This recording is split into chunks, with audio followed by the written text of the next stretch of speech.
Monday, the 8th of March, marks International Women's Day, and women leaders around the world have been praised for their role in the response to the COVID-19 pandemic, but they remain underrepresented in decision-making.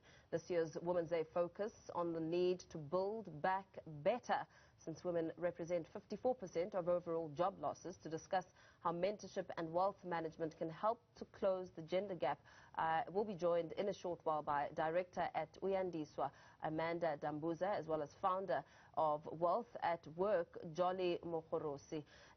Both our guests are now on the line, and I will be welcoming, Amanda Dambuza in a short while. Let's speak and take this conversation forward with Jolly. A very good morning to you. Thank you so much for joining us on the AM edition of Newsfeed. It's a serious matter to really look at here, especially considering what the latest Stats SA report had to say about the role of women in the economic space, showing that unemployment is higher among black Africans at 36.5% compared to other population groups. And then going much deeper, this report saying that black women are the most vulnerable, with an unemployment rate of 38.5%. As we commemorate on the eve of International Women's Day, what do you think needs to be done in this matter to advance the women across the world? Good morning. Can you hear me clearly? I can hear you clearly. Brilliant. I think there's a number of things that we can do to advance women across the world. One of them is what we are doing at Wealth at Work, which is starting those conversations around money and strategizing around our own financial futures.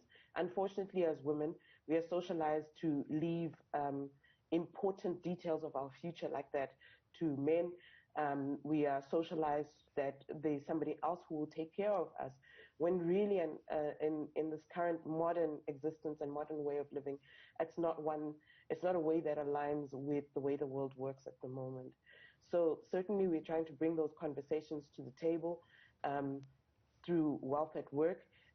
We're trying to normalize the idea of discussing money. We're trying to move it out of that area of it being a taboo, or an area where people say that if you want to discuss money, if you bring up that subject, then you like money, or you're money hungry, or you're going to kill your husband or other relative for insurance money, which is certainly something that I frequently hear.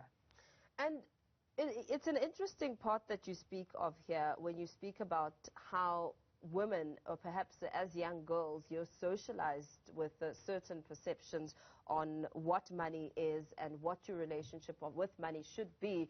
How do you think then we begin these conversations to change that narrative, to ensure that we're not sitting with stats that show that black women are the most vulnerable with this unemployment rate of 38.5%? There's so many things that can be done. There's initiatives across the spectrum in South Africa. There's Money Smart Week that's coming up in a few weeks.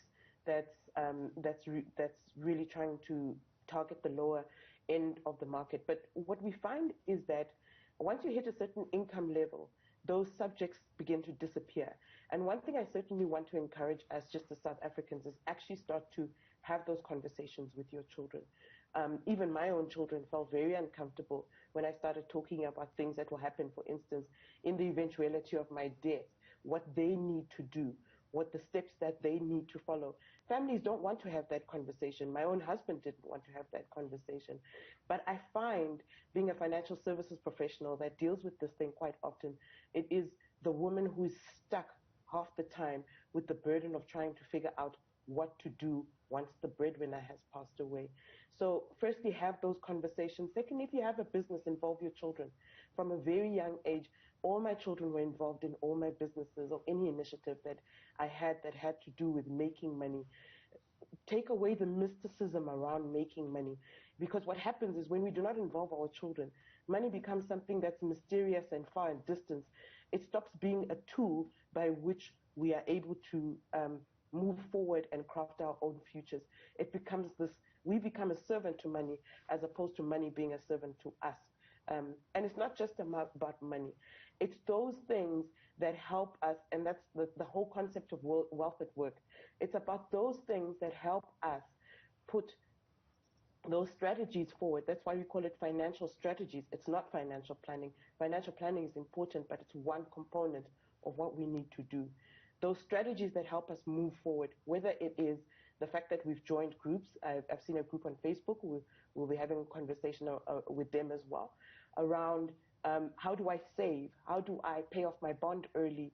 A lot of women didn't even know they could do things like pay off their bond early. How do I avoid debt? How do I avoid credit? If I don't have the means to take my child to the school that I want them to go to, because let's face it, education is a lever of black people. If I don't have that kind of money, how then do I still get them into that school? A lot of schools offer bursaries, but all of this is around information that remains inaccessible to a lot of people.